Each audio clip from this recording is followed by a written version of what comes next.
All right, so today we're braving some serious chill. We're talking Arctic exploration in the late 1700s. Brr.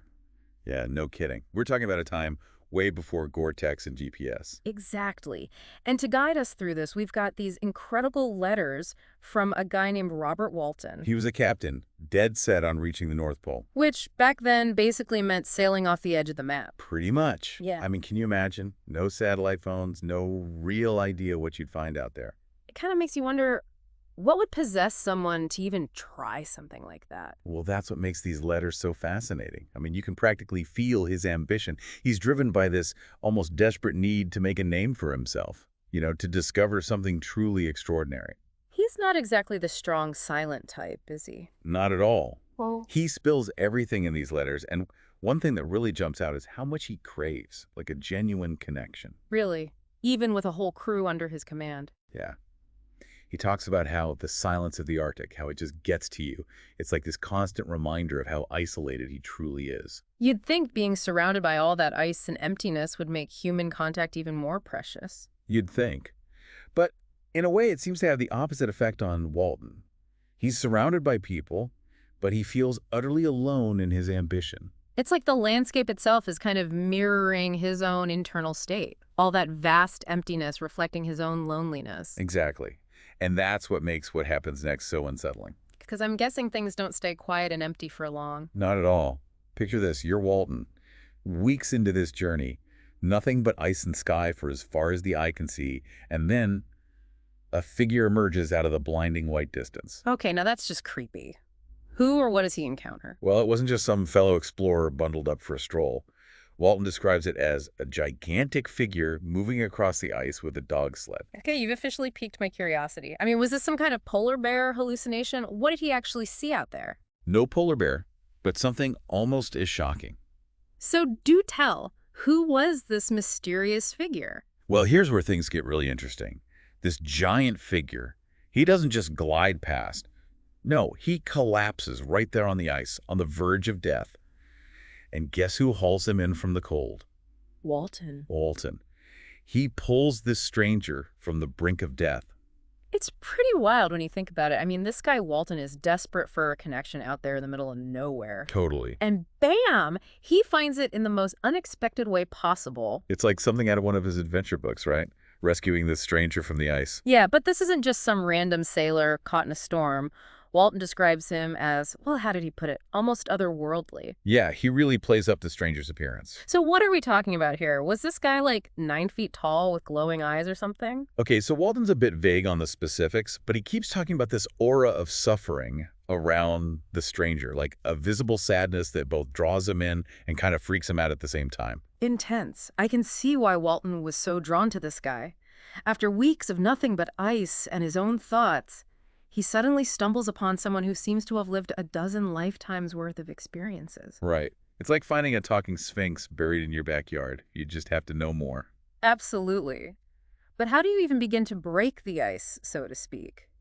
Good point. I mean, going from, hey, I saved your life to, so tell me about your darkest secrets, seems like a big leap. Well, maybe it's less about prying and more about shared vulnerability. Okay, I can see that.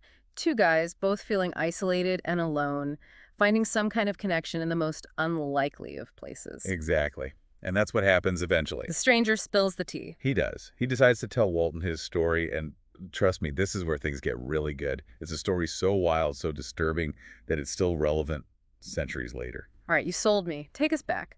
How does the stranger's story begin? Well, it starts about as far from the Arctic as you can get, Geneva. The stranger describes a pretty idyllic childhood, loving family, a real thirst for knowledge, that kind of thing. Sounds almost too good to be true, considering where he ends up. Right, like the calm before the storm. And when does this storm hit? When does this idyllic life start to, go sideways? It begins, as these things often do, with a seemingly harmless pursuit of knowledge. The stranger discovers natural philosophy and becomes, well, obsessed, especially with the mysteries of life and death. Always a recipe for disaster when someone gets a little too obsessed with cheating, death. You got it. He becomes so fixated on pushing the boundaries of what's considered possible, he doesn't stop to ask if he should. Ah, the classic mad scientist trope. Classic. But what's interesting here is that he actually succeeds. He cracks the code, figures out how to create life, but as you can imagine, it doesn't go quite as planned. Let me guess, his creation isn't exactly what he had in mind. Not even close. So what happens? What does this creation look like? Imagine pouring your heart and soul into a project. Years of work, sleepless nights, all leading up to this one triumphant moment. Okay, I'm picturing it. And in that instant, instead of pride, instead of elation, all you feel is pure horror. Because what he's created is just that awful. Exactly. He's so repulsed by his creation, so overwhelmed by the sheer monstrosity of what he's brought into the world, that he does the unthinkable. He abandons it. Runs away from his masterpiece. He runs away from his nightmare, tries to bury the whole thing deep down, and forget it ever happened. Talk about denial. But I guess that's easier said than done when you've created actual life. Especially when that life isn't content to stay hidden. While the stranger is off trying to forget, his creation, well, it doesn't just sit there gathering dust. Oh boy, here we go. The creature's on the loose. So what's next? Where does this abandoned creation go? That, my friend, is where things get really interesting. So we're left with this image of the creature, alone and abandoned, taking his first tentative steps into a world that's completely alien to him. It really makes you think about the unintended consequences of our actions, doesn't it? Absolutely. Even when we try to isolate ourselves, our choices still have a ripple effect on the world around us. Precisely. And in this case, the creature's journey takes him from the icy wilderness of the Arctic to, well, an even more unforgiving landscape, the human heart. Because, as monstrous as he might appear, the creature still yearns for connection, for understanding. He's driven by the same basic needs as any other being. He wants to be accepted, to find his place in the world. And how does he go about doing that? Well, he starts by observing a family living in a remote cottage. He learns their language, their customs, their little rituals of love and kindness. It's almost heartbreaking when you think about it. This being, created from darkness and fear, drawn to the light of human connection. It really challenges our preconceived notions of good and evil, doesn't it? It makes you question if those labels are really that simple, that clear-cut. And what's even more tragic is that for a while, the creature actually finds a way to bridge that divide. He starts secretly helping the family, gathering firewood, performing chores, trying to earn their acceptance through acts of service. He's like a child seeking approval, isn't he? Yeah. Touching, in a way. It is. And it makes his eventual rejection all the more devastating. So what happens? Does the family find out about him? They do. And as you can imagine, their initial reaction is pure terror. Understandable, I guess, considering his appearance. Of course. But it's a stark reminder of how easily our prejudices can blind us to the humanity of others.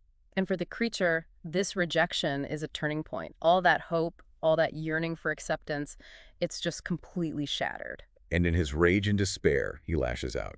So the cycle of violence continues. Exactly. And it's this cycle that ultimately leads the creature back to his creator. He seeks him out. Why? Revenge. Not exactly. He doesn't come seeking destruction, at least not initially. So what does he want? He wants his creator to create a companion for him.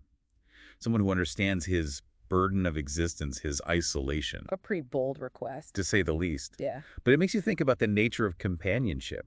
Is it something we're inherently driven towards, even when it seems impossible? Deep thoughts for a Friday. So how does the creator respond to this proposition? Not, well, to put it mildly, he's horrified by the request. To him, it feels like an impossible choice. Either damn the world with another of his creations, or condemn his first creation to eternal solitude. And which does he choose? After much agonizing, he chooses to destroy his work, convinced that he's sparing the world from further suffering. But what about the creature's suffering? That's the tragedy, isn't it? In trying to protect the world from his creation, he only fuels the very rage and resentment he was trying to prevent. So the creature is left even more alone, even more desperate. And driven to make his creator understand the depths of his pain. He goes after his creator's loved ones. He does. It's a chilling turn of events. He targets those closest to his creator, turning his grief and rage into a weapon of destruction. So the creature becomes the very monster everyone feared he was. In a way, yes. But it's important to remember that he didn't start out that way.